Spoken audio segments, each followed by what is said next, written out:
वक्रतुण्ड महाकाय सूर्यकोटि समप्रभ निर्विघ्नं कुरु मे देव सर्वकार्येषु सर्वदा। आदिलक्ष्मी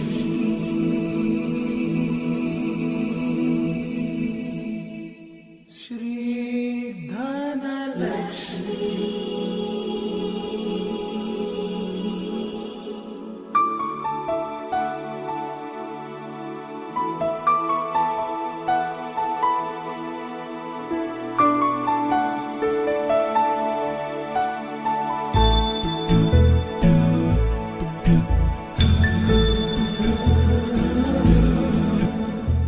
सुमनसवन्दित सुन्दरि माधवि चन्द्र सहोदरि हेममयि मुनिगणवन्दित मोक्षप्रदायिनि मञ्जुळवासिनि वेदनुते पङ्कजवासिनि देव सुपूजित सद्गुणवर्षिणि शान्तियुते जय जय हे मधुसूदन कामिनि आदिलक्ष्मि जय पालय माम्।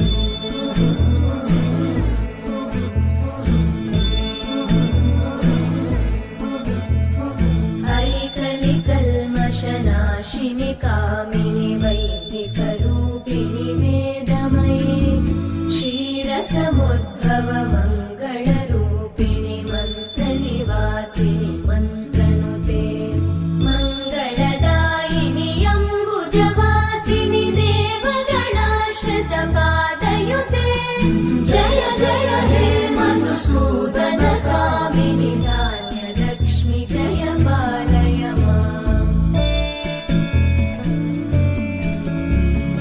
जय वरवर्णिनि वैष्णवि भार्गवि मन्त्रस्वरूपिणि मन्त्रमये सुरगणपूजित शीघ्रफलप्रद ज्ञानविकासिनि शास्त्रनुते भवभयहारिणि पापविमोचनि साधुजनाश्रितपादयुते जय जय हे मधुसूदन कामिनि धैर्यलक्ष्मि जय पालय माम्।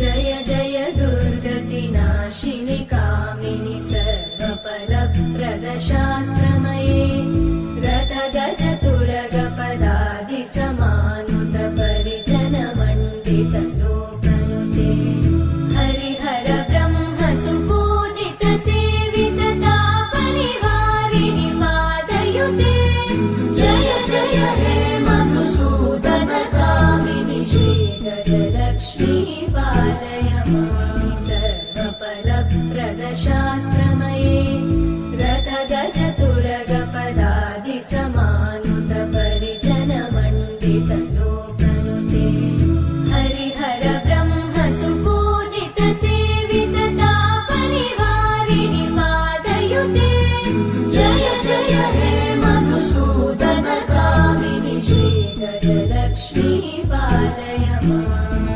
ऐकगवाहिनि मोहिनि चक्रिणि रागविवर्धिनि ज्ञानमये गुणगणवारिधि लोकहितैषिणि सप्तस्वरवरदाननुते सकलसुरासुरदेव मुनीश्वर मानववन्दित पादयुते जय जय हे मधुसूदन कामिनि सन्तानलक्ष्मि पालय माम्।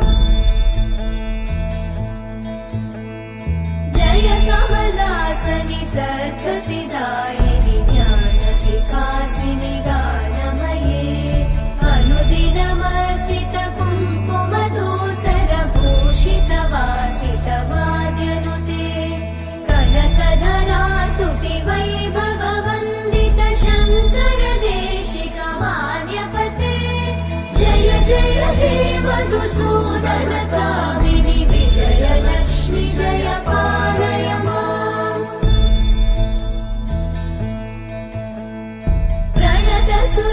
सर्वेश्वरि भारति भार्गवि शोकविनाशिनि रत्नमये मणिमय भूषित कर्णविभूषण शान्ति समावृत हास्यमुखे नवनिधिदायिनि कलिमलहारिणि काम्यफलप्रद हस्तयुते जय जय हे मधुसूदन